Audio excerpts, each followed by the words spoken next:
Alrighty, mic check, mic check. Let's go ahead and get on in here. Howdy y'all, how's it going? Morning crew. Let's go. So, yeah, hi. It's been a few days, hasn't it? I hope you guys had a good Thanksgiving if you're here in the States. Otherwise, hope you're having a good, I don't know, World Cup. I'm just kind of chilling. So, yeah, like 4 or 5 o'clock in the morning right now. I don't know. We're just hanging out, and yeah, I wasn't sure what I wanted to stream for the big return, I guess. But I figured, you know what, I'm still kind of out of it after the holidays and everything, and just life in general. So. Yeah, we're just gonna do some 14 today and get a little bit more work done on it. And you know, I think I'm gonna buy some games with the Steam Holiday Sale. I didn't really see a whole lot that I wanted on the Black Friday sale, but we'll see if maybe they have some new stuff come up.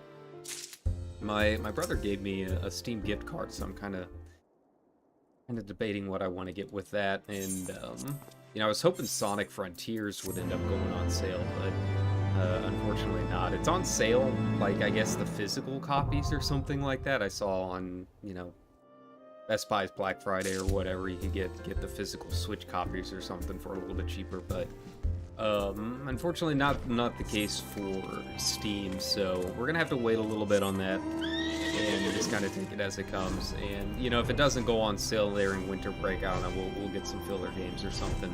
I was thinking maybe Jump King. I think I would like Jump King quite a bit. I feel like that's gonna be like a nice, just kind of hang back and chat with viewers kind of game. It's kind of what I was feeling for tonight, is kind of, you know, why we're leveling alts and whatnot, is just wanted something I didn't have to think about. Been thinking for the past week.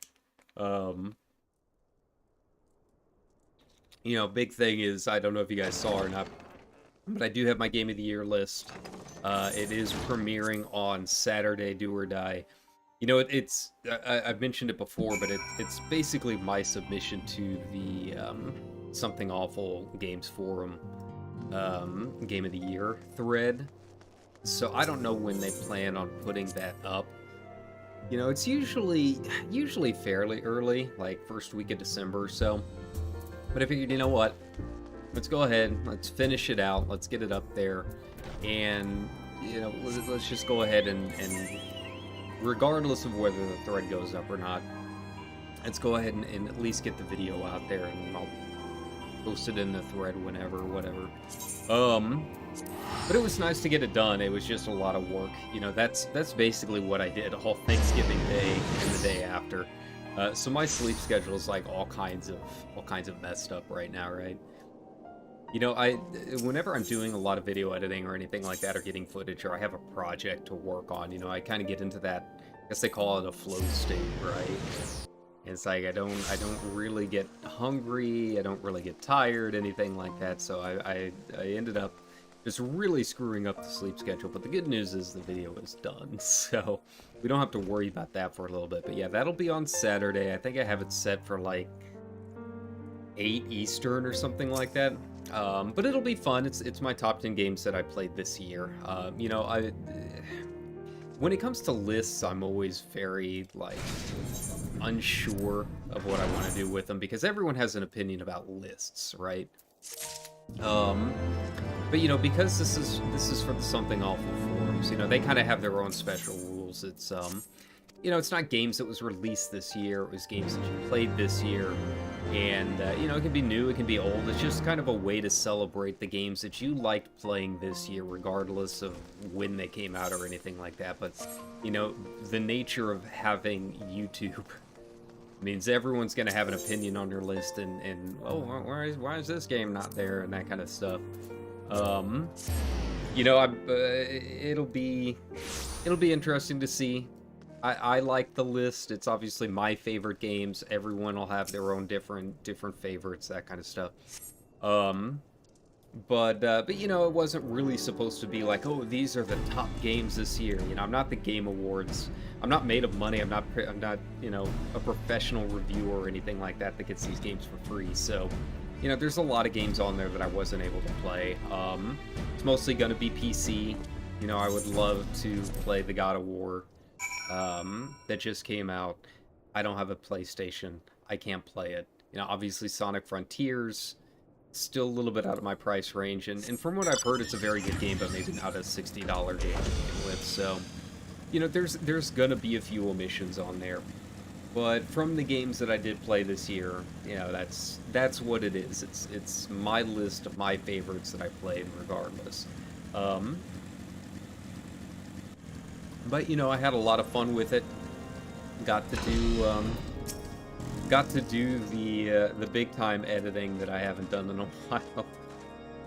And it's gonna have, you know, the numbered lists, you know, come up on the side and that kind of really simple stuff if you're a professional editor. But you know, as a streamer, most of what I do on stream is, you know, make thumbnails and that kind of stuff. I don't really get a chance to do a whole lot of like actual video editing, right?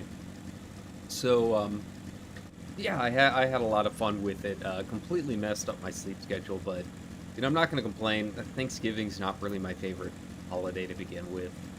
You know, growing up as a kid, you know, living in the Ozarks, it was just like driving 2 hours to family that I don't really know or have anything in common with, and getting road sick the entire time. It's all windy back roads and that kind of thing. Windy back highways. So, you know, I grew up not really liking Thanksgiving. The family this year didn't get nearly big enough of a turkey. Like, my brother's got like 5 or 6 kids from 3 different women or whatever. Yeah, he's doing fine. They're you know, nice family, I guess, but they're just so loud. Yeah, it was my time to just kind of like get my plate, go to my room, and stare at Adobe Premiere for the rest of the evening. So that was nice, you know. It was a good excuse to kind of get out of the living room, I guess. We're all watching football, so it was a good thing that I got all of like my actual audio recording done, because there's no way I would have been able to get it done with everyone in the house. It was just it was way too loud. But yeah, you know, not my favorite whatsoever in terms of holidays. But you know, we got it done, and we did. Oh, the extreme version. Okay, that'll be something for level 90, level 90 elf. Okay, New Gridania. Where are we going here? All right. Yeah, it's gonna be a lot of fun. And, you know, it's just kind of a way to celebrate our games. So, you know, I hope you guys like the video. I hope you comment on it. Tell me, you know, what your favorite games are. If you're a goon, if you're on the SA forums, I think you can read the games for them, even if you don't pay the forum fee, like $10 one time or whatever. But, you know, I've been on there since 2002 or something like that, right? But yeah, it's a good thread. It's just it's a very positive thread. The nice thing with this list and the rules that they keep up for it is, like, you know, like I was saying, when you have lists, everyone has an opinion on it, and it can get super negative for, like, no reason. It's just like, you know, this is just my list, guys. It's not meant to be definitive. So it's like it's a really good way to just kind of, like, be happy about games, you know, talk about the games that you loved instead of the games that you didn't like, or why this list is wrong and that kind of thing. So, you know, it's one of my favorite threads of the year, and yeah, I've been working on this for, God, I've been talking about this for like 2 or 3 months now, right? So yeah, I hope you guys can take away a little bit from it and talk about the games that you guys liked in the comments, and, you know, instead of having all the negativity around the Game Awards and why this one didn't win or why this one did and all of this, just, like, talk about the games you liked this year. You know, that's what the list is for. So it's a ranking, you know, I guess, but it's only my ranking. I think there's going to be some surprises on there. Some not so surprising, some I think are. I think it'll be more interesting, to, you know, to see where everything fell on the list. A few that surprised me. You know, there were a few games that I played this year that I really had no idea about. I never kept up with the news or anything like that, or, you know, I just saw it on Steam and was like, oh, that looks kind of cute. And then I ended up really liking it.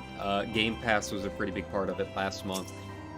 Getting access to, you know, for $1 to a bunch of games that I probably never would have had a chance to play otherwise. So, you know, that definitely helped out a little bit. But yeah, the list, you know, I'll stand by it. I'll stand by it this year. You know, there were a lot of games that I didn't get to play that I really wanted to, but who knows? Maybe that'll go on next year's list. But yeah, that's pretty much what I spent all Thanksgiving on. But now that that's done, we can get back to the live streams. But, you know, looking at all the footage, it was something like, God, like 40 gigabytes of videos.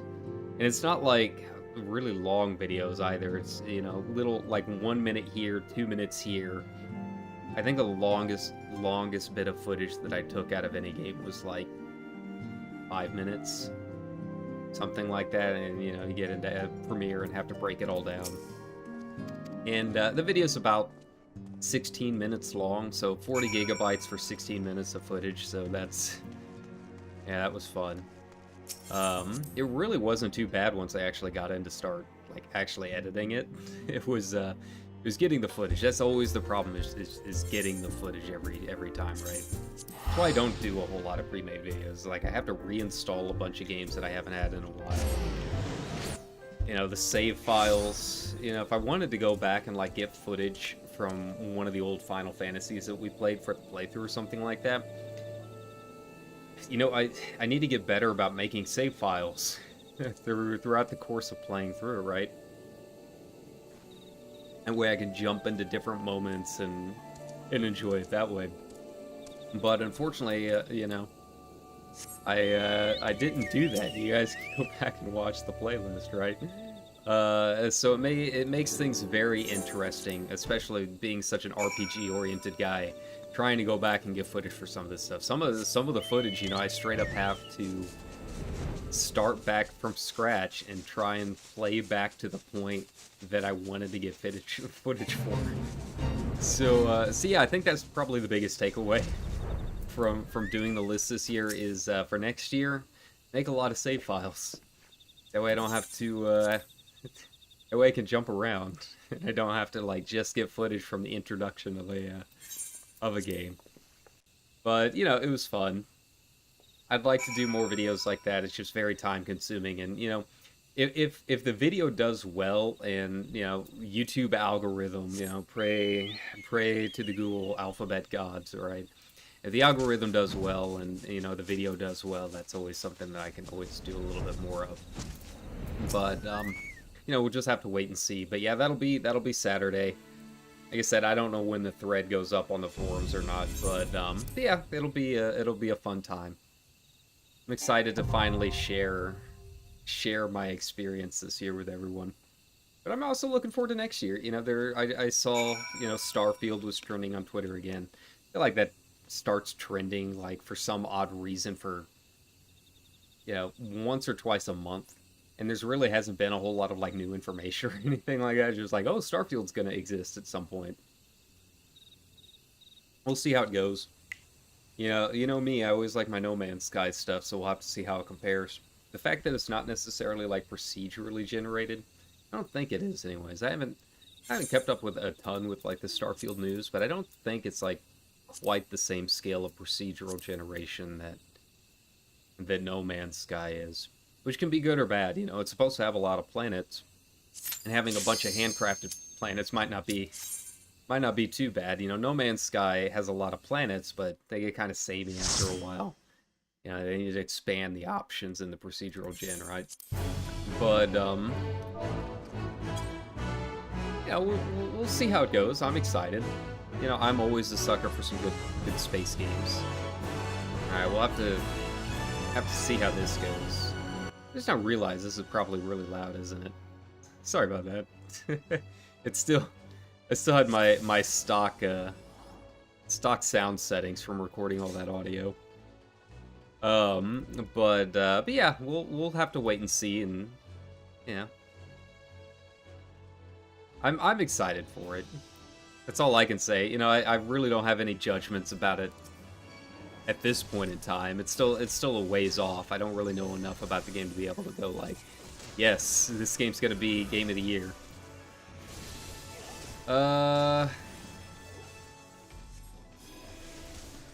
Okay. Here we go. Like, maybe he forgot the, got tank stance? God knows I've done that enough. You know, this year I think my number one was pretty solid. I didn't really have to think about it too much. I kind of knew the moment that I started playing it that I was gonna probably end up having it as my number one. There were a couple that gave it a run for its money though. And I think those were kind of the surprising one. Yeah, I don't know what we're doing. Is he wall pulling or not? Okay, here we go. This might not be good for my team trying to do this and play at the same time. Here we go. But yeah, like I said, it was a fun list, and there were a few games that like I didn't necessarily get to complete from the list that I want to go back and actually fully finish. You know. But you know, I played enough of them to know, like, yeah, this was definitely gonna go on the list. Just time was not on my side. Getting some of this stuff done. All right. The other thing is, you know, going through and maybe taking a look and seeing what everyone else had on their list this year. I tried to look and see, you know, if there were a whole lot of other lists out and about this year. Mostly to see what they were doing with their thumbnails more than anything. I was like, what am I gonna do for this? How do I make a game of the year list thumbnail? I feel like having like the PogChamp face probably would not be the best option for it. Not very timeless when you do it that way, right? And you know me, I hate doing that anyway. I hate making thumbnails like that. I hate putting my weird looking face up on all of my Final Fantasy streams. So see, I was mostly just looking for ideas, but it seemed like there were a couple out already. Yeah, I think once the Game Awards dropped their nominees, that kind of that was like the call. That was the beckoning, right? It's like, okay, it's that time of year. All right. let's see. But yeah, beyond that, it was just yeah, it was kind of a quiet Thanksgiving. I really didn't have a whole lot that I wanted to get done or anything like that. Not really a whole lot of other games that I was like super hardcore wanting to play on stream or anything like that. So it was mostly video editing. Not a whole lot of other gaming. I did play Xenoblade Chronicles 3, which highly enjoying. And you know, I'm always a sucker for Xenoblade. And I was kind of waffling, and I talked about this on stream a lot. You know, any game that I have to really pay a whole lot of money for is always kind of a big negative. But you know, I feel like Xenoblade has always kind of justified buying a Switch for me. So yeah, it's very solid. Fixed a lot of the issues that I think people had with the second game. Okay, there we go. I don't know if I like it more than the second game quite yet, but I do really enjoy it. I don't know. I was one of the few that really didn't mind the gacha mechanics all that much in the second game. It was like, okay, well, you know, I can save scum for this or whatever. It's not like a true gacha. You know, there's ways to get around it. Let's see, but I think that's really about the only game that I've been playing like off stream during the break. And haven't been disappointed with it. You know, I was kind of debating whether or not I should stream it. Partially just because of, like, I've talked about the whole streaming the Switch thing before, and how it's kind of awkward in with my setup here in the room. But I'm kind of realizing, like, the long-term JRPG thing is they're kind of hard to stream. I think Persona is kind of what taught me, like, you know, I've seen a lot of the HoloLivers starting to play it and whatnot. It's just very hard to stream like a really good JRPG. You know, you gotta sit there, you gotta pay attention. You know, there's all the cutscenes where it's kind of hard to like talk and pay attention to a cutscene at the same time. You know, playing this has helped out. You know, kind of getting into the rhythm of it a little bit, but overall, like, I'm glad I didn't stream Persona 5. Fantastic game, enjoyed every second of it.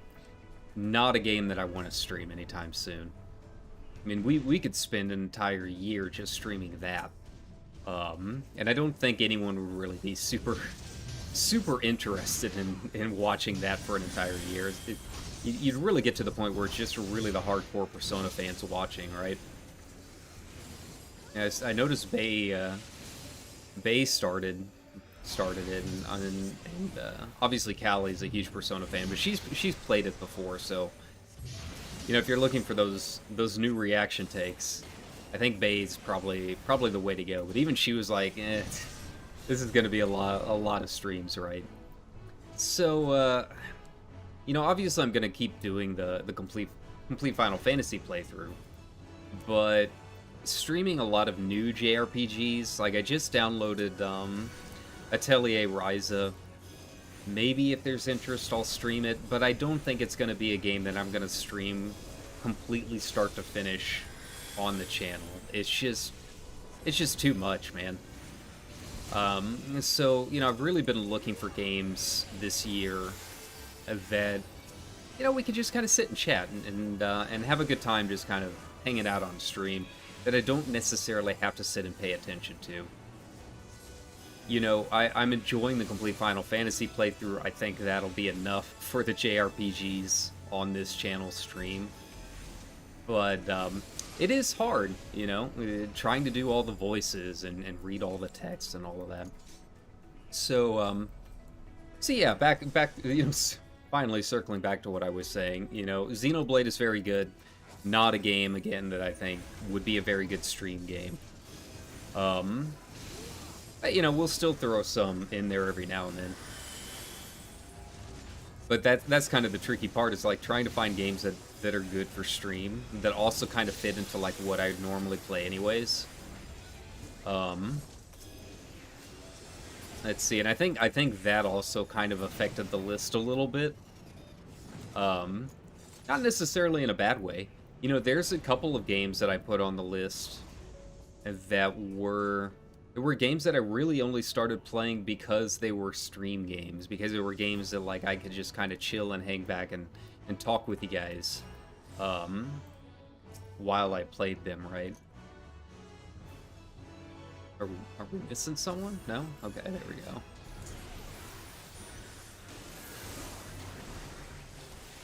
Which was nice, you know. The nice thing about the whole streaming thing is like it does expose you to some games that maybe you wouldn't have played before.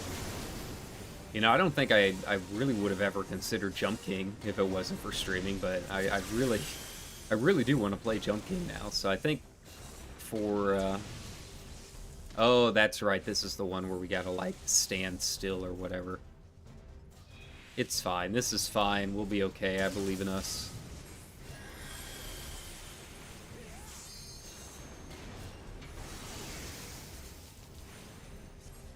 I remember what we're doing here.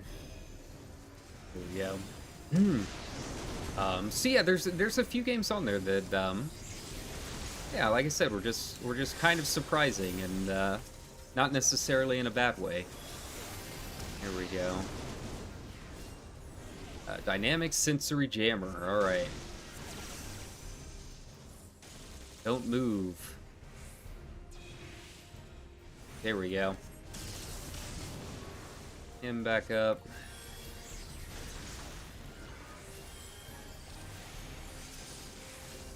All right, there we go. Getting back into the rhythm of it. It's been a long week, guys. And the other part of it is like, aside from Thanksgiving, like I really haven't eaten a whole lot ever since our car went down. Like I have no way to go and get food, so I've been completely reliant on the family to just get food, man. And it's been rough. Like I haven't had like an actual good meal in like a week and a half. So yeah, I've just been it really has just been kind of like a fugue state for the past couple of weeks between the editing and just not having a proper sleep schedule and everything. So, you know, I apologize if I seem kind of out of it, right?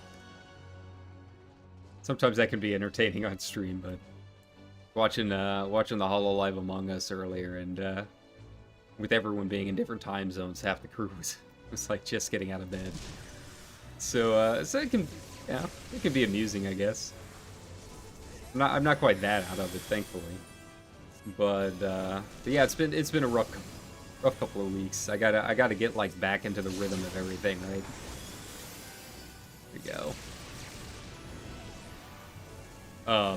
What was oh yeah. You know, the other big thing I wanted to talk about, it was you know, I watched a really good YouTube documentary. I don't know if you guys know Folding Ideas. You guys probably, if you know the name, you probably know which documentary I was talking about. I've never really watched them before. I know they did that really big video about NFTs not too long ago that was really well received. I don't know, I've been watching a lot of really long YouTube documentaries. But this one was about why it's rude to suck at Warcraft. And very, very good documentary. And I think it kind of circled back to some things that I've talked about on stream before, you know, regarding add-ons and mods and that kind of stuff, and theory crafting, and, you know, gaming for peak efficiency and that kind of thing. And it's a very, very good documentary. Highly recommended. It's like an hour and a half long, though. So just buckle in. You know, that's one of those, hey, we got some free time at work kind of deals, right? But yeah, it was a very good documentary, and it kind of laid out over the course of an hour and a half, you know, in a very precise manner, a lot of the issues that I have with mods and that kind of thing, and why it's not necessarily the mods, it's more the community around it, and why I dislike theory crafting and stuff. It took a lot of the things that I've been saying for a very long time here on this channel, and just kind of made it more academic, you know, going through and getting their sources and looking at all of these journals and that kind of thing. It was very good. But I did think it was funny that they got to the conclusion. You know, they spend an hour and a half talking about, you know, how the community got this way and why mods are not necessarily a good thing. And then you get to the conclusion, that little 10-minute conclusion, and then the WoW brain kicks back in, and they're like, oh, actually, mods aren't necessarily the problem. And I mean, they made some good arguments, you know. You know, obviously for, you know, disabled people and whatnot, and that kind of thing, mods can be a very, very important tool. But it was pretty funny to see them get through an hour and a half and then just try and do those little mental hula hoops, right? You know, they couldn't quite escape the WoW brain. But on the whole, you know, it's still a very good documentary. It's one I highly recommend watching if you have an hour and a half to do so. Oh, turn around there we go. But yeah, I mean, it really laid out a lot of the things that, you know, overall I definitely agree with, in terms of modding and just in general about theory crafting and trying to play games for you know, peak efficiency and whatnot. It's all trickle down, right? You know, that was a big thing with it is they were talking about, you know, a lot of these high-end raiders and whatnot, and how that will eventually trickle down into the viewers that watch those raiders because there's not enough context. And okay, I should actually like pay attention here. There we go. There we go.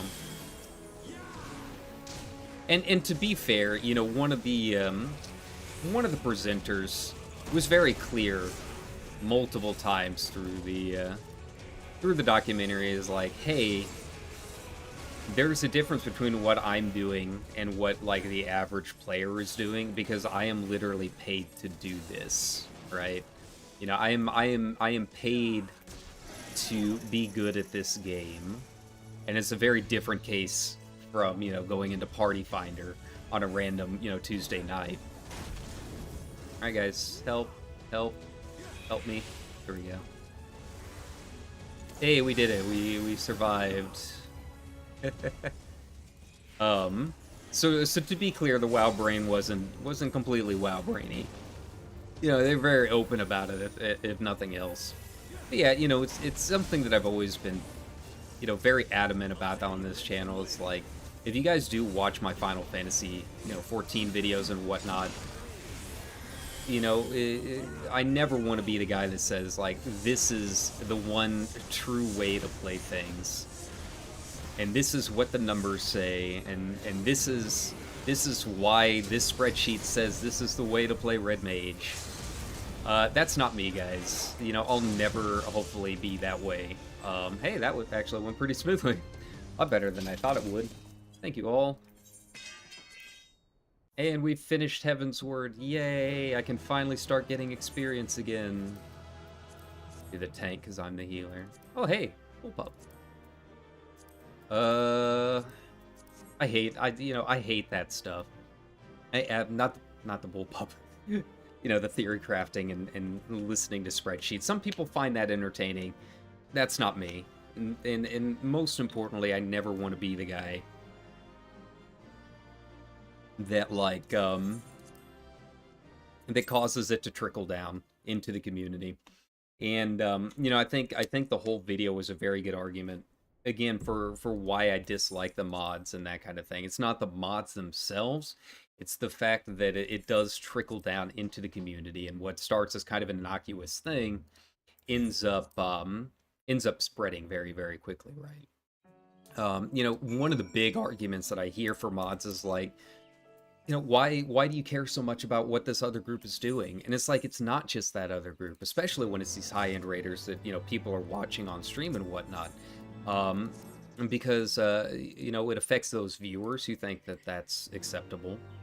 And then, you know, those viewers, even if they are self-contained at one point, those FCs, those statics, they don't always stay together. So then it spreads into there.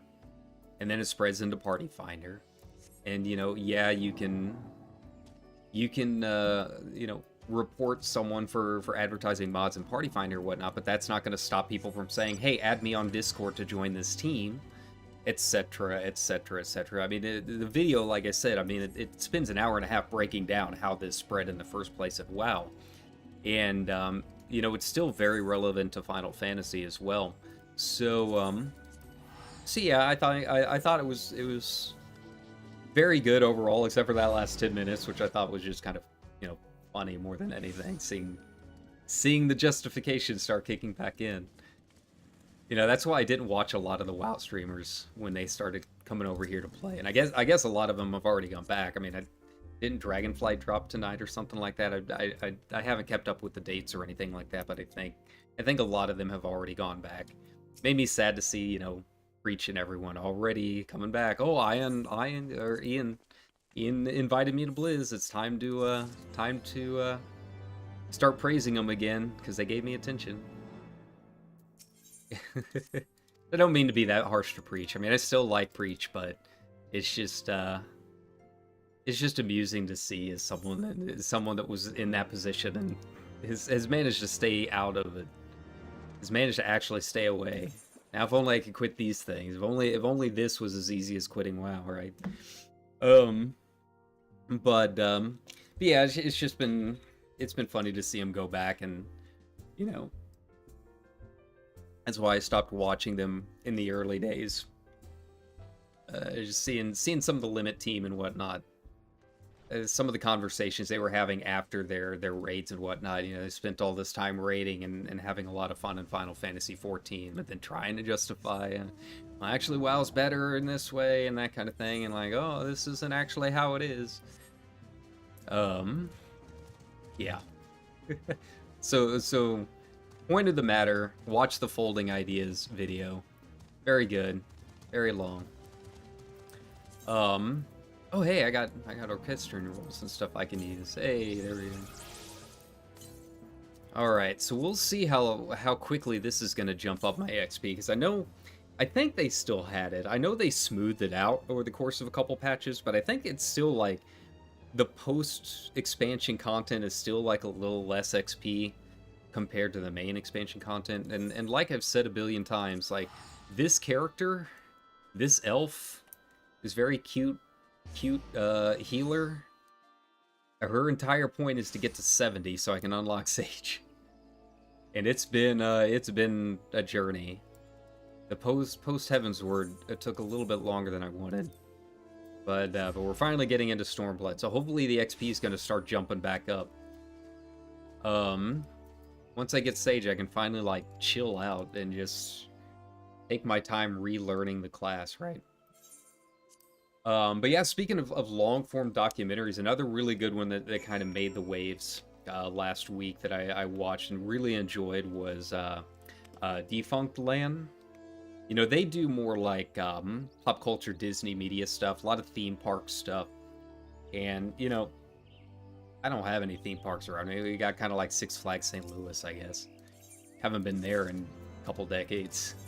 But even without like being like a super fan of any of this stuff, like a well-made documentary about those kind of pop culture adjacent things can still be really entertaining. And this one was like a 2-hour documentary about the Disney Channel theme, the little 4-note Disney Channel theme. And man, I gotta tell you, I was engrossed for that entire 2 hours. It was a very, very well made and professional YouTube documentary. And I mean, you know, he kind of makes a point at the end. I won't spoil anything because again, it please go watch it. But one of the points that's not spoilery is like, you know, he doesn't necessarily. He asks the question of like, does he want to be known as a YouTuber after making like these documentaries? He's a very well-known documentarian, right? But everyone just kind of considers him a YouTuber, right? Oh, he's just a YouTuber. But I think it does pose some pretty interesting questions about like, you know, would a YouTuber making a 2-hour long documentary like this be considered a documentarian? And in my opinion, yes. I mean, it was fantastic. I mean, it's the kind of thing that I would expect to see on Netflix. I think the quality was just as good as some of the other stuff that you would see on Netflix. I mean, some of the stuff that Defunct Land and some of these other documentarians are doing, I mean, they're just as good as, like, The Toys That Made Us and whatnot. You know, they got the interviews in, and they you know, really managed to contact some pretty high up people regarding the topic of their essays or whatnot. So yeah, I would consider him a documentarian, and I think it's you know, a very interesting field right now. And you know, after that came out, and after this folding ideas documentary came out, you know, it really does pose a question about, you know, the importance of these very long form independent essays and independent documentaries that are being made right now on the channel. I've always wanted to do something like that. But unfortunately, I've got my webcam. I don't really have the camera equipment to do a lot of video work, right? But I think it is a very important medium at this point, whether it's, you know, Defunct Land doing a 2-hour documentary about, you know, this very obscure topic, you know, the four note Disney Channel theme, right? Or, you know, Jenny Nicholson doing a 4-hour documentary about this theme park that no one has ever heard of. That was another good one that I watched not too long ago. I'm glad she came back. But it is an important resource, right? And it is a very important, you know, kind of almost like a subculture within YouTube. You know, the algorithm and whatnot, it's so tricky. It's so tricky to figure out, because for a long time there were these questions about how long should a YouTube video be. Like, is 15 minutes like the sweet spot because it can, you know, it can throw in an extra ad break there or something, right? Oh god, what are we doing here? Proceed. And you know, if you make a long-form documentary like that, if you make a long-form 2-hour plus video, is the algorithm going to show it to anyone? You know, what's the cutoff point for some of this stuff? Oh, him again. There we go. So I think, you know, if people watch these long-form documentaries, and I think that's what it really comes down to, is people watching it. You know, the algorithm just kind of does its thing when it comes to suggesting videos and whatnot. It's all based on what people are watching. So if people watch these kind of things, then it might start suggesting them more. It's kind of the same situation with the PogChamp thumbnails, right? It's just doing what people... It's just showing you what people are doing more than anything. That's what the algorithm does. Here we go. If people stop clicking on PogChamp-faced videos, then it'll start recommending what people are clicking on, right? So you know, it's a very interesting time in YouTube, with Twitch kind of being its thing right now. You know, Twitch is it's still obviously like the king of live content, but they've made some decisions that are kind of making people kind of question that in the past few months, past year or so, really. So, you know, people have been looking for an alternative, and you know, is YouTube going to be the next big live streaming thing? But, you know, if people do start coming over here because of live streams, then they might remember, like, hey, YouTube has all of this other content that's a major part of it. So, you know, I am curious to see what all of these big documentaries and whatnot that are kind of making the rounds are going to end up doing to YouTube's future. Because it is such a great resource for independent filmmakers and independent documentarians and just video makers in general. Like, I mean, here I am, you know, this unemployed slob, and YouTube is really one of the only resources I have that I have any control over, right? So for your independent creators and people that are basically just trying to make a living doing something that they like, right? Um, Resources like YouTube are incredibly important. And there's positives and there's negatives to that. I mean, you're kind of beholden to whatever's at YouTube's whims, right? And that can be scary at sometimes. But for right now, it kind of poses the big question of what do we do here. Um, let's see, and in terms of media preservation and whatnot, it's a very, very big resource. And I've been watching a lot of other documentaries about lost media. Ray Mona did a really good one about that old Sailor Moon, the live action Sailor Moon that was kind of like lost to time, right? And yeah, the whole pilot is now available on YouTube, and she got the rights to display it. And things like that are incredibly important. So it does pose the question of what are we going to do about YouTube's future, and how do we hold them accountable to make sure that this huge grand internet resource stays and doesn't become too bogged down, and how do we make sure that the people involved are being compensated for their work properly and that kind of stuff.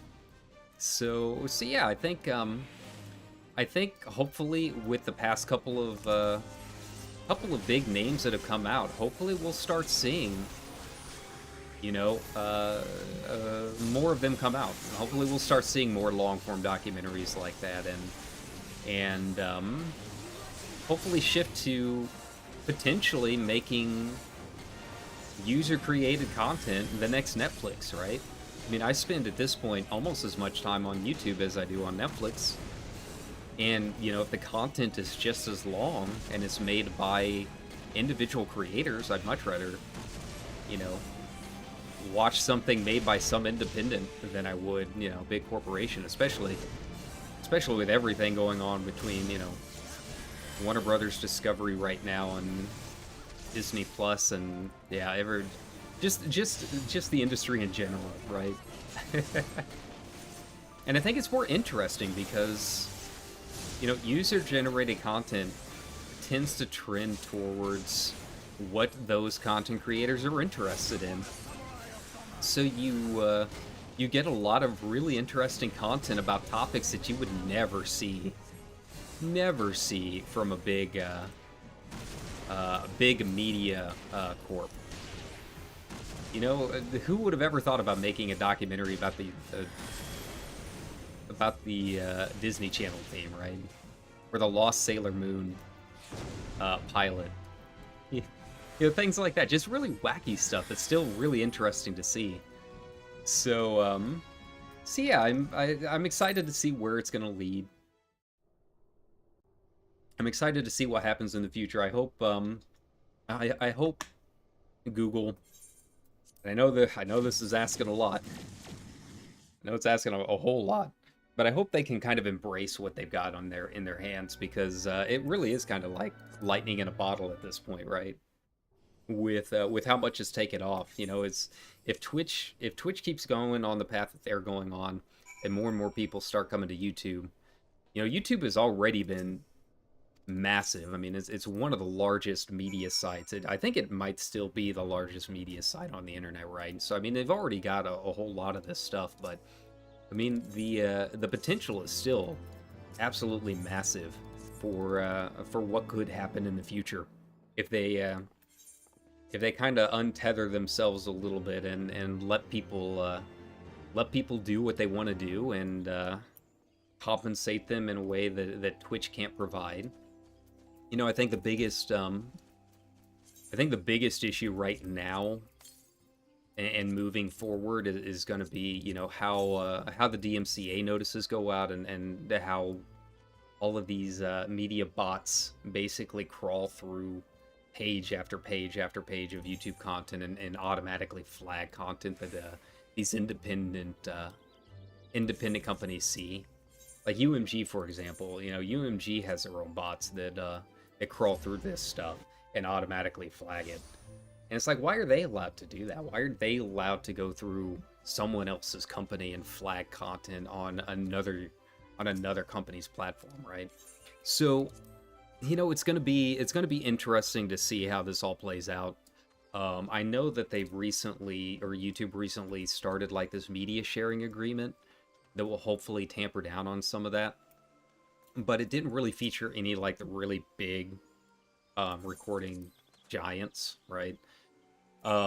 So yeah, we'll have to see how that goes in the future. I think that's really the biggest holdup for a lot of users trying to create content is the demonetization that can come along with it, with even if it is technically under fair use and whatnot. There's a lot of fear that goes out there about what they should do to handle that. Or should they handle it? You know, I have no idea how my video is going to go up on Saturday. I don't know what's going to happen. It does use the soundtrack to a lot of games. You know, I kept it under the fair use stuff, kept it, you know, 15 seconds or under, and all of this stuff. You know, all the stuff that I learned in journalism college class. You know, all those years ago. Stuff that I've been doing professionally for a long time that I didn't have to worry about working with a big name, right? Because if I did it for a newspaper, you know, or a school, they've got the lawyers on their side that could back me up. But as an independent, I don't have that. So even though I know technically, in very legally, I'm perfectly fine with all of this stuff, one crawler bot can screw it all up, right? As an independent, and I can screw up all of my monetization. Thanks to an algorithm that's scanning web pages, and because I don't have the lawyer that a newspaper or my schools had, you know, I don't have that backing. So I think that is the big thing. I think that is really, if I had to choose like the biggest issue on YouTube right now, the one thing that they need to somehow figure out how to fix, it would be how content is flagged. And you know, I don't trust YouTube to do that. I don't trust them to have the ethical standards for their creators to figure it out. I think that's something that would have to almost come through Congress. I think until the DMCA is completely revamped, and there has been some discussion about it, but with everything going on right now, legislatively in America right now, it's kind of on the back burner. And the weird thing is, like, it's kind of one of those things that I think does have kind of bipartisan support, but there's just so much other stuff going on that it's not really being discussed a whole lot. But yeah, I mean, I think if something like that could be rewritten, if we could get some new standards to the DMCA, I think that would open up a lot of doors, right? And yeah, you know, if that could happen, I think YouTube in general just has a ton of potential for the future of documentaries and long form content that we really haven't seen before. You know, it's always been kind of there, but it's always been kind of, you know, in the underground a little bit compared to you know, the short video clips, right? And you know, that as a creator, that's the kind of content that I like to make, right? I enjoy making those kind of long form videos. It's just very hard to do that between the live streaming and everything else going on. It's one of those things that I feel like you can only really do once you're kind of a big enough name to have the resources to go out and do it. You know, I know Raymona's, you know, a little bit smaller compared to Defunct Land, and she still somehow managed to do it, you know, take some research and whatnot. But, you know, just getting rights to clips and taking video and whatnot, you know, it does cost a little bit of money to do that.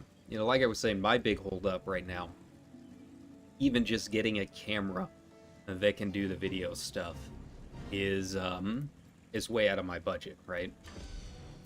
I got an old DSLR that I miss taking photos, but I haven't picked it up in a while. It's old. It's like way back before. It's the Canon D40. So like one of the last generations before they started taking putting video capabilities on them. So like now I'd have to move up to like one of the Canon like RG6s or something like that, Canon R6. And yeah, that's I definitely don't have the budget to do that on my subscriber count. But you know, once you know, YouTubers hit a certain size, that opens up some doors. You can purchase them more equipment.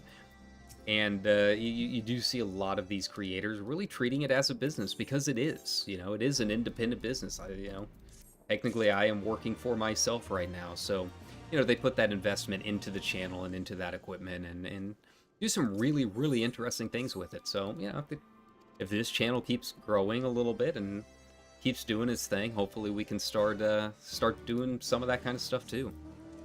You know, for right now, we're just kind of... Oh my god, I forgot. Aether currents. Oh my god. Okay, well. Oh, here we go again. But, yeah, for right now, we're kind of stuck doing just video game content and video game, long form stuff, I guess. So if you like Final Fantasy documentaries, I know a guy. I need to get to work. That's the other thing, is I just spent what, like 3 months getting footage and content for this one 15-minute video, and I've already got to start working on the next one. You know, the hardest part, I think, more than anything, tried to do the live streaming and the video content, like the job guide that I'm working on. It's just finding the time, man, because I can't live stream and get footage at the same time. If I could double up, that would be a game changer, like an absolute game changer. If I could double up my time. Okay, I forgot that like everything here is scary now because my gear is like now considered garbage. Oof. All right, well, no pain but gain. Let's go. Because yeah, I can't get footage with my webcam and all of that stuff on at the same time that I'm trying to play games. I mean, I guess if people are fine with me not having the webcam on, I could. But again, it kind of comes down to the old algorithm, right? So yeah, it's like I have to find time to do like the hour-long streams, 2-hour streams, and turn around and get the raw footage itself, right? You know, that's really the biggest holdup more than anything, is just trying to do all of that. But yeah, you know, it's time to start looking forward and try and figure out some videos to do for the future. And what the next Welcome Sprout guides will be, or maybe some other interesting video game content coming up for some other games. You know, I really, I would feel like such a hypocrite buying another sub for Dragonflight, right? Which honestly I couldn't even afford to begin with, because the expansion, God, that's a whole other rant I could get into about how much the actual expansion costs now, right? But I mean, that is always an option that I could do, is get into Dragonflight. And you know, I've got a lot of ideas on things I can say about WoW, and almost none of them are good. But I would have to get the subscription and whatnot to get the footage to do it, right? You know, that would open up a lot of doors in terms of content we could do for this channel, which I feel is like something a lot of streamers don't really talk about. Maybe it's just because it's not something that I really look up on YouTube, so it doesn't really show up in my recommends, right? But just really what it takes to like be a streamer, like what is like the day-to-day stuff that's involved with running a channel, right? And I think that kind of thing is interesting and, you know, not really talked about a lot. There's a lot of videos out there that'll discuss how to make money off of your content and you know, how to, you know, how to game the algorithm and that kind of thing. But I don't think a lot of people just really talk about, like, what happens day to day. Like what goes on whenever I want to make a big video, right? What goes into my Game of the Year video? What goes on behind the scenes when I'm not streaming and that kind of stuff, right? I think, to be honest, yeah, I think that might be the reason Vesper got clapped for 2 weeks. If you guys follow VTubers at all, you know, Vesper got, they're like, he gets a 2-week vacation. And I think a lot of it is probably because he was talking about what happens behind the scenes in VTubing too much. It really would not surprise me at all because Cover's so weird about that kind of thing. But he was doing something that I think a lot of VTubers don't talk about, is like, what is it like trying to be a VTuber and a streamer for this big company? Because no one really knows. And it's not like he's giving away proprietary information or anything like that. Yeah, I guess it's like working retail. It's all proprietary information when you sign the agreement, right? It's like, who's really hurt by him talking about, like, how much paperwork you have to do after the stream is done? You know, I think things like that are interesting, and more importantly, I think it's important if you know, this is going to become a viable opportunity for people in the future, and YouTube is going to grow and become a bigger thing and become this big resource. People need to talk about that kind of stuff, because the more that we talk about it, the more people are able to do it. You know, maybe it's a weird competition thing. Maybe it's like, oh, we don't want to give away our secrets on what we do on our channel, because then people will start stealing our secrets and whatnot. So, like, that's, if people are going to become streamers and they end up becoming big at it, a lot of this information is stuff that they would have had to learn along the way anyways. Like, more than likely, they are doing a lot of the same stuff as other streamers. It's just, instead of looking up a YouTube video that spends 15 minutes talking about how to do it and what the life is like, you know, they had to spend a year or two figuring it out on their own, right?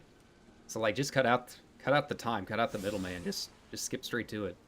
I have no issues with that whatsoever. Did they get rid of one of the Aetherites here? Ranger's Gate. Tune to all, yeah. I feel like there used to be an Aetherite, like, back here or something like that. It's been a long time since I've run through Stormblood. Most of my alts, I get to Heavensward and just like, oh man, this is a lot. But yeah, man, it's something I think that could stand to be talked about a little bit more. Everyone wants to know how to game the algorithm and how to make money off of YouTube, but not enough goes into, like, talking about, like, what the editing and how to get the footage and all of that stuff goes. So yeah, I like talking about that kind of thing, and what I have to do off of stream. You know, I usually only stream for, like, what, an hour and a half, but there's a lot more that goes into it behind it. God, I could do a whole video just about thumbnails, man. Thumbnails are the biggest holdback for me. They're like the biggest brick wall, and it's something so simple. It's something so stupid and dumb. They're just thumbnails, right? You only see them before the stream starts and when they show up on the recommended page. Like, it's such a dumb thing. But it's so important. It's so important, because to get it to show up, to get that thumbnail to show up on the recommended page, there's a certain way to go about it, and certain things you got to show and certain things you got to do, because the algorithm wants, the algorithm needs fed. It's thirsty. So yeah, like, that's the biggest holdup to me for a lot of new games. It's just it's just sitting there thinking, like, how am I gonna make the thumbnail for this? And it would be so easy to do the PogChamp face and like take a screenshot with a webcam and go into Photoshop and take it out. But even that, yeah, it's so annoying, and not enough people, I think, really talk about like how you have to go about making a thumbnail, because there are ways, I think, to make a good thumbnail that can still be flagged by the algorithm without having to do the pog face. And I was reading on the SA forums in one of the threads earlier, people kind of discussing this, and you know, showing some examples of some channels that don't really do a whole lot of faces in their thumbnails, or like VTubers can trick it because, you know, the algorithm recognizes they have a face, but it's all fan art, right? So it's aesthetically more pleasing to look at than the YouTube thumbnails that we're used to seeing in the gaming sphere, right? But for me, it's just like it's a self-conscious thing. Like I'm a tall, skinny, weird-looking dude, and I don't take good selfies, and I don't like having my face out there everywhere, right? So for me, making a thumbnail is like the hardest part. So, you know, starting up a new game, like if I want to make a Minecraft stream, I think I would love Minecraft streams, but I can't start up a Minecraft stream until I can make a good Minecraft thumbnail. And I can't make a good Minecraft thumbnail until I make a good custom Minecraft skin for my character that I can then import into the custom thumbnail maker that everyone uses, right? So what starts as a very, very small, simple thing suddenly becomes this huge, insurmountable hurdle, because I have to worry about whether or not anyone is even going to be able to watch it because of the YouTube algorithm, right? And yeah, that's something that I don't really see talked about a lot. Like, if you wonder why I haven't started Jump King, that's why. I have to figure out how I'm going to design my Jump King thumbnail so that people will actually watch me play Jump King. And even if they don't watch live, maybe pick it up on the VOD or something like that. The VOD thing is a whole other sphere of weird YouTube bullshit that you've got to try and figure out. And yeah, it is very hard. And, you know, I've said it a billion times, but like that's why I want to become a VTuber, and why I wish I had the money to commission an artist, right? I'll do the rigging myself. I have no problem spending a couple months learning how to rig, but I can't draw. I can't learn how to draw in 2 months, right? So yeah, that's why I want to do it, is just because it would make the thumbnail so much easier, and it would change the game completely for the channel on the kind of content that I could do, and the amount of different kind of games that we could play here on the stream. Because I know, you know, a lot of people are here for the Final Fantasy stuff, but there's a lot of people that are maybe just kind of casual Final Fantasy fans, right? Or like they've seen everything a streamer can do in a Final Fantasy stream, so it's like they want to watch something else.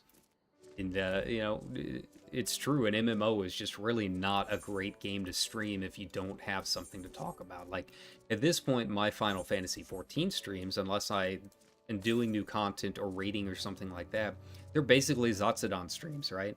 They're just chatting streams where we just kind of sit and talk. And that's really the only way to effectively make an MMO an interesting stream content. Because aside from that, everyone else has already done all of this content. You've seen this a billion times over. I've already completed the game, so you're not going to get those new player, you know, reaction tears from me, right? So yeah, you know, I think it's important to be able to play a bunch of different kinds of games and expand the kind of content that we do here. But you know, it all kind of circles back to how do we actually do it in a way that people will watch. You know, that's I'm gonna come back and do this Aether Current later, because this one's a pain in the ass. It will be coming back here anyways. So yeah, that's something, you know, big streamers don't have to worry about it as much because they've already got that built-in audience, right? If they play a new game, they've already got a bunch of people that are already interested in trying to do it. But if you're trying to, grow the channel, and there have been a couple videos talking about this, and I think maybe even Zepla has maybe even talked about it. It's like, how do you balance, being that one game streamer that gets really big and then wants to expand the audience? Or do you stick with that one game and stick with having smaller potential cap to the audience, right? I've always said that I want to be a variety streamer. I'm very open about it. So anyone watching the channel now or in the future, I don't just play 14, guys. This is just kind of my go-to game for pretty much anytime I can't think of something else I want to stream, right? But ultimately, I want to play a lot of different games and I want to play a lot of different content. But if you're coming here because you watch my RP videos, my Final Fantasy XIV RP videos, how do you balance that? How do you balance people that came for my 14 videos with someone that wants to watch me play Stray or something along those lines, right? Or watch me play, God, I guess I could hop back into Apex at some point. I hate downloading Apex patches. I'm so far behind. It re-downloads the entire game, right? It's so dumb. It's so dumb. But yeah. So it was, how do you balance that and how do you grow the channel? And I think personally, it all comes down to the thumbnails. It comes down to the thumbnails and getting that viewership to come to you from playing those other games initially in the first place, right? Everyone's coming to me because of these pre-made Final Fantasy XIV videos. But if I had some good thumbnails that were like, hey guys, I'm playing Minecraft, and suddenly that expands to all of the Minecraft viewers out there, and then they start watching me because I play Minecraft, then you get this nice mix. You get this kind of melting pot of different viewers that watch for different things. It's just like VTubers, right? And I think VTubers already have that expectation that, like, hey, they're not going to be just playing one thing. You're there for the character, you're there for the personality and the art, and that kind of stuff. So it's a little bit easier to do that as a VTuber because that expectation's not there, right? So yeah, there's people that might watch Gura only because of her singing streams, and other people that watch like everything she does because it's Gura, right? So you're able to get that kind of nice melting pot just right off of the bat. That's a little bit harder to do when you have to worry about thumbnails and putting your face on everything and whatnot. Oh god, I forgot that this splits so much. It's like split into two different main story quests that are each split into two different main story quests within those main story quests. Stormblood was weird, man. I think looking back on it, people aren't as sour on the content as they were at the time. It's definitely the weakest expansion, I think, because it does kind of split the story. But the content itself is very good. I don't feel like clawing my eyes out because I'm running through a bunch of snowy areas like I am in Heavensward all the time, right? Doing that for the 50th time. Like the content, the dungeons, the raids, all of the actual Stormblood content is very, very solid. And I think people looking back on it now are a little bit more understanding than they were at the time. Yeah, at the time it was rough. Stormblood was, it wasn't considered bad, but it was definitely considered kind of weak. And obviously didn't quite pull in quite as many people as Heavensward did. Thankfully, everything else happened in the MMO sphere. Excuse me, kind of at the tail end of Stormblood, so it helped near the tail end of its life and leading into Shadowbringers, obviously. But everything up until that point, oof, it was a very, very interesting time talking about Stormblood story-wise. But going back through it now, it's not as painful. I don't mind doing it as much. I don't like doing the Aether Currents as much. The Aether Currents are still a little bit trickier. I don't know if they let me check here. have they pared this down as much as they did Heavensward and the other X packs? Because they really pared down how many Aether Currents you have to get. Okay, so they did. So they did make it a little bit easier. But yeah, it used to be painful. God, what is it? Is it the locks? Was it the locks that had the one that goes all the way around the map that you had to go and get? I think it was.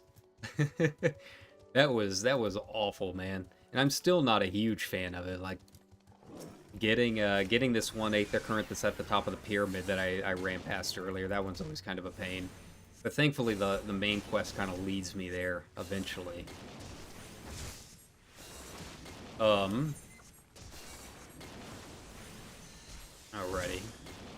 Yeah. Overall, though, the content in Stormblood, I don't mind doing as much. I feel like it's kind of snappy, kind of breezy. Feels like they figured out a lot of their stuff with their XP and how they segmented it all up. So it feels a little bit smoother overall. Yeah, mostly it's just not as painful. Speak with the Frightened Curl and Grimmin Edit. Oh, that's like way down there. All right. We'll just go ahead and get it all done. Just cover the whole map. Why not? So yeah, I don't mind it. Heavensward, man. Heavensward is such a great expansion the first time you do it, but it's painful doing it over and over again. If only I wasn't a role player. If only I wasn't an RPer, this would not even be an issue. I could just stick on Kyra and just do everything on her. But nope, instead of trying to get my Amaro mount, here I am. Leveling up to 70 on yet another ult. Because I wanted an elf to RP. That's, it's very much a problem unique to Crystal, huh? It's all us, baby. Alrighty. But I think we'll be just about done here in a little bit. I wanted to come back and say hi. You know, it's been a long week, and I miss streaming, and I miss saying hi to everyone and just kind of hanging out on stream. But I haven't even had breakfast yet, and I've been up for like 5 hours already. So as you can imagine, I'm pretty hungry. So I think we're gonna call it here in just a bit, and I'll be back with some more stuff maybe this afternoon. We'll figure it out. I'm just trying to decide what to use that gift card on. I do really want to play Jump King, but I also really want to play some more Xenoblade Chronicles off stream, off on my own time. It doesn't make sense trying to start it now. I'm like 20 hours into the game already. I feel like I've barely scratched the surface.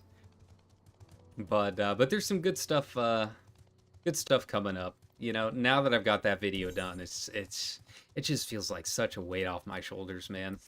The funny part is, like, once I actually started editing, it only took maybe 5-6 hours to edit the whole thing. 16-minute video, 5 hours? Yeah, that's not bad. Recording the audio probably took maybe less than an hour. So yeah, it really is just getting all of the footage. I won't be able to start my next video anytime soon. I won't be able to start the job guide or anything like that until after this video comes out. Until after the Game of the Year video comes out. Mostly because of hard drive space. Like, I'm not going to go through... Like, I'm not one of those guys that keeps a lot of my content, right? I don't have the hard drive space to do it. So I have to delete all of my captured footage, all of my raw footage, once I'm done with a video. So I'm not going to be able to delete that 40 gigs worth. God, that's definitely the most I've ever had to spend on a hard drive. On a hard drive premium for a video was this one. So I won't be able to delete that 40 gigs until this video comes out, because I want to make sure it goes through all the checks and all of that stuff. If somehow it gets flagged and I'm not able to dispute it, because, you know, if it's like UMG or someone that flags it, which I don't think it will, because again, kept it kept everything proper, and you got me talking over most of it, but who knows with those crawler bots, right?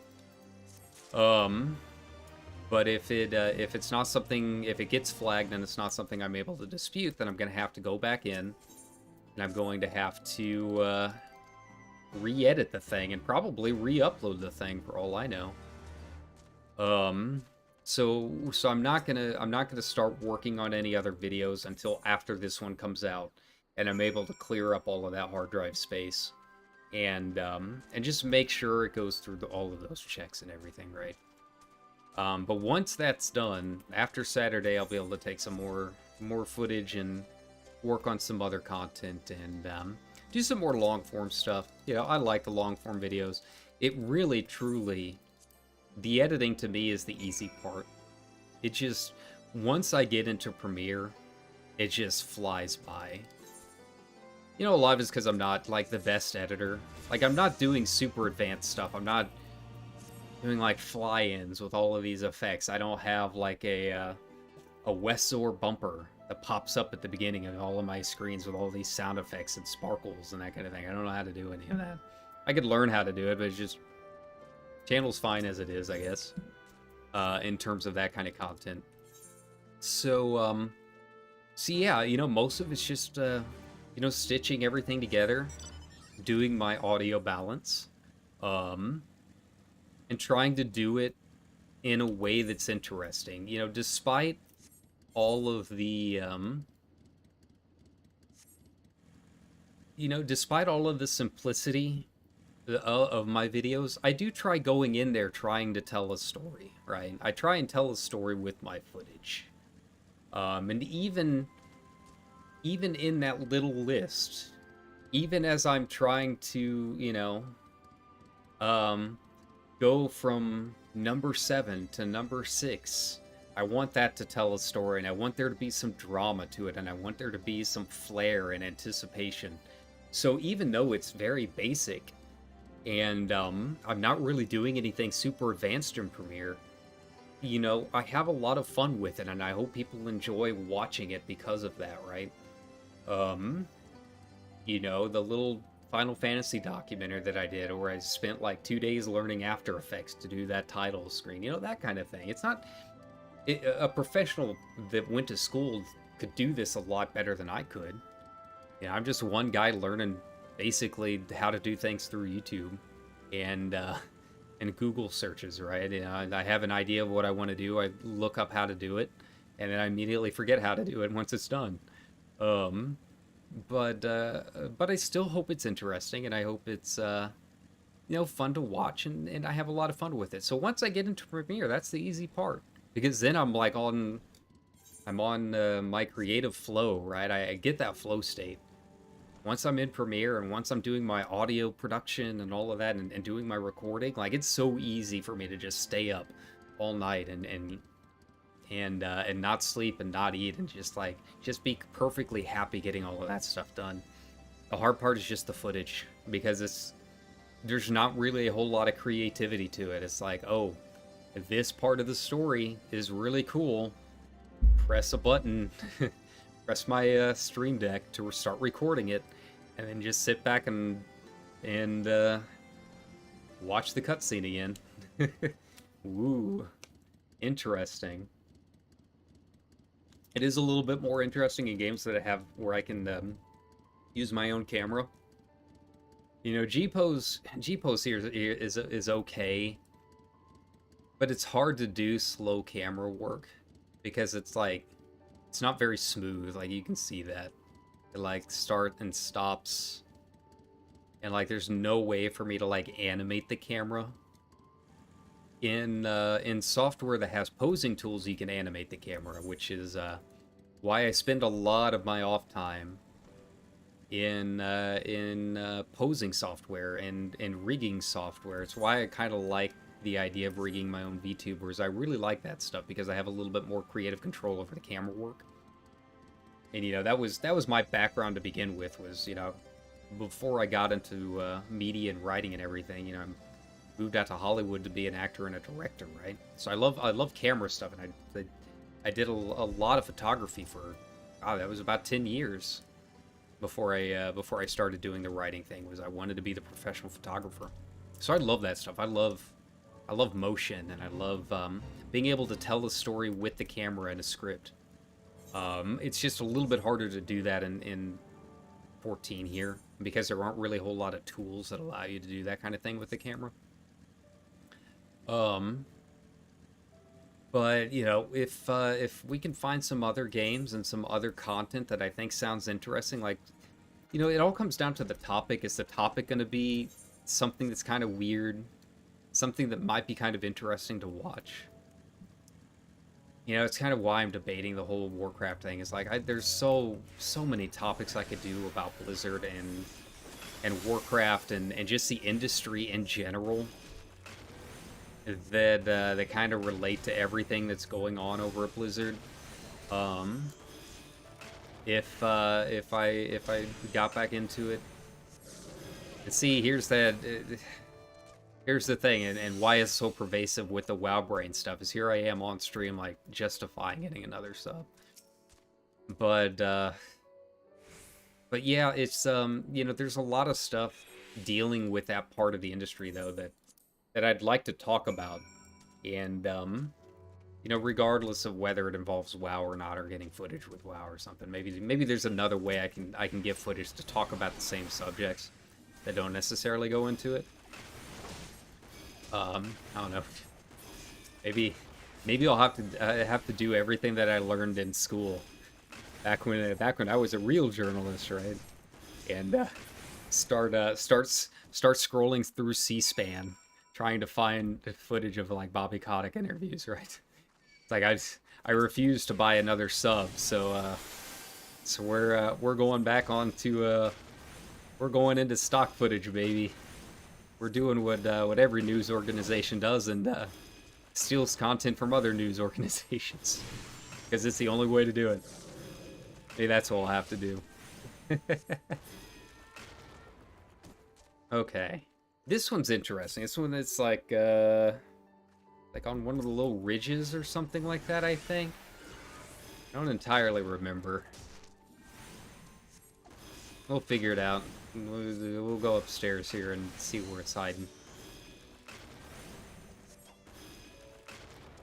This is one of the ones where I'm just, like, pressing the Aether Compass, like, on cooldown, trying to, like, triangulate my position here.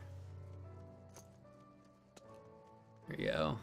Thankfully, the other good part is, like, with Stormblood, I think this is when... Hey, they made that one really easy. Hey, nice. I'll allow it. But this is, I think, the expansion where your new abilities are no longer tied to doing the class quests. You should still do them, because you can still get gear and stuff from them. You get your AF gear.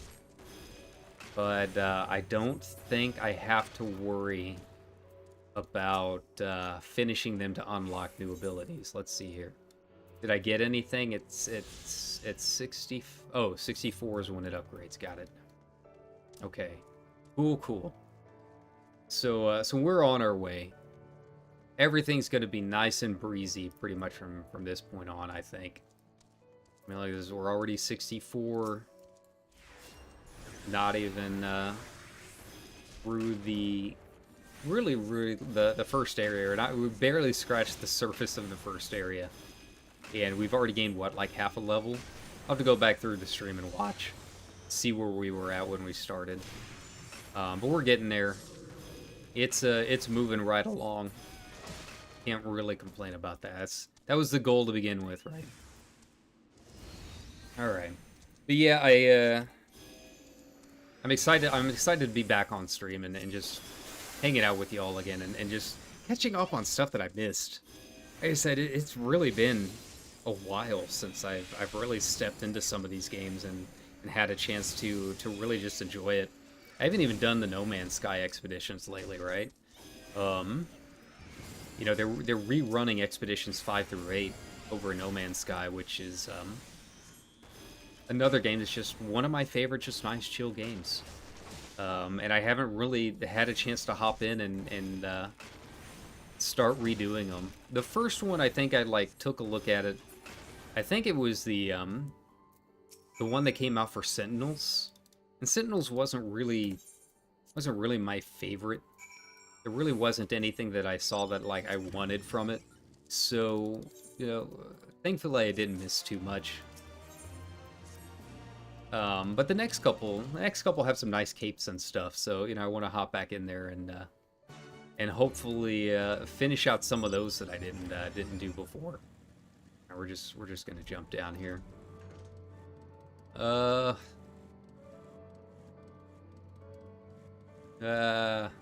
really hoping Sonic Frontiers goes on sale for winter sale. I'm really mad that it didn't for Black Friday. But if it does go on sale for winter sale, that's one we will definitely be playing. On closer inspection, I find nothing of interest. Oh, that's right. That's this quest. It's like out here and around. It's like way over there, but it is outside. Here we go. I gotta go find like the wrecked cart or something like that. It's like in one of the little canyons that lead to the ziggurat.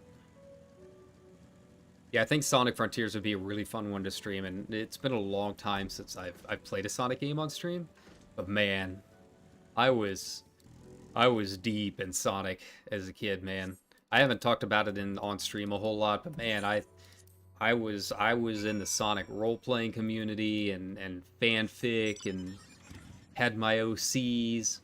I had like 150 issues of the Archie comic. All of this stuff way back in the day. So I'm excited about a Sonic game. That's bringing up some dark past stuff there. It can get even weirder. That's stuff that I'll take to my grave. But yeah, I think having a good Sonic game again would be really nice to play on stream. And just, it's been so long since I've played Sonic anything that it'll be fun to hop back into it. I think if it does drop to like $40 for winter sale, I'll probably end up picking it up, and that might be a nice like holiday stream. Obviously missing the boat as a streamer, you gotta get on them like right when they come out, right? Fresh content, everyone. You guys are like golems sometimes. I gotta get the fishes while they're ripe and raw. But you know, I've never really paid much attention to like when a game is released in terms of content. There's one game that I ever did that with, and granted, it is definitely on the list that's going up on Saturday, but but that's not something I really pay much attention to. So you know, we'll play it when we play it. But if it does go on sale for winter sale, that'll definitely be a stream game. I feel like that would be a really good game for streaming too. You know, nice open world, cool bosses. It's got kind of a story, but not one like you gotta sit there like glued to the screen on. I think that's probably like the biggest game that came out that I wanted to put in the video that I did not get a chance to. That and probably Monster Hunter Rise. You know, I was going to buy Monster Hunter Rise with this gift card that my brother got me, but I saw that with Sunbreak they started putting in like a ton of microtransactions. Like I was genuinely like surprised. I looked at the list on Steam and it was like $48 or $50 worth of like DLC content. It was just like extra skins and stuff. I was like, no, I'm not supporting that whatsoever. You know, as much as I want to play Monster Hunter Rise, I still have Monster Hunter World. Maybe people aren't playing it as much now that Rise is out, I don't know. But I'm not playing a game that has like $50 worth of microtransactions in it, right? Maybe Gundam Evo. That one's pretty bad, but at least it's free to begin with. You know? I'm not paying $40 to get the game in the expansion, and then having costumes locked behind little $1 and $2 transactions, right? So that was unfortunately struck off the list. I don't think we'll be playing Monster Hunter Rise anytime soon. But Sonic Frontiers is sitting there waiting for us. There's our other option. All right, but I think I'm gonna eat. I'm starving. I'm hungry. I don't even know what we've got. I don't know, steal my brother's car for 5 minutes to go out and get McDonald's or something. But thanks a ton for hanging out with me this morning. I know it's like super early, but you know, I might be back later this afternoon. I've got an interview that I'm kind of waffling about later on. I think I would like the job, but it's part-time and I would have to relocate, which is, yeah. That's the biggest issue I'm running into with a lot of this stuff. Is like, I find a job that I would really like and they want to interview me and they would allow me to get out of here and relocate, but it's part-time. Right? That's the thing. It's like, hey, we would love you to have to be a tour guide at this really, really cool museum. We'd love you to be guest services at this awesome art gallery or this awesome butterfly house that you would totally love, and it's like in the middle of this park that is surrounded by a bunch of other cool stuff to do, right? But then I get there and it's like, but we can only give you 20 hours. And you'd have to relocate to another city and find an apartment and pay for that apartment and all of the food. And also you'd have to buy a car. 20 hours. And it's like, nah, can't do it. So that I'm kind of waffling about this one. It's such a cool job. I think I would like it a lot. But if it's only going to give me 25 hours a week, I can't do it, right? So yeah, that's where I'm at in the job search. But you know, we'll do the interview. We'll see how it happens. But that's what's going on today. That's the big holdup between whether or not I'm going to stream this afternoon. But you know, we do have the stream coming up. We do have the video coming up on Saturday, and we'll definitely be doing some streams in between that. So yeah, that's like the big announcement is watch my Game of the Year list on Saturday. Very excited about it. I'm put a lot of work into it. We'll see how it does with the algorithm, whether or not I can actually get some views outside of our normal subscribers. But I am thankful, regardless of whether it's just my normal crew hanging out with us, or whether or not we'll get some new people to the channel. I'm excited for it to be done and excited for it to be over with. So that'll be and that'll be on Saturday, 8 p.m. It says about 16-minute long video, but share your favorite games and whatnot. That's kind of the whole point of it, right? But once again, like, subscribe. Thank you so much for watching. I'll let you guys know on Twitter, or I am on Hive now. I might as well just... There needs to be a site that lets you sign up for all of the other social media sites, because at this point I feel like that's where it's going. But yeah, just follow me somewhere on social media. Right now it's still mostly Twitter. Hit the bell if you want anything else, because I'll always put up those streams beforehand. But yeah, thanks a ton, guys, and I hope you have a good start to your week. Hope you had a happy holidays, and I will see you next time.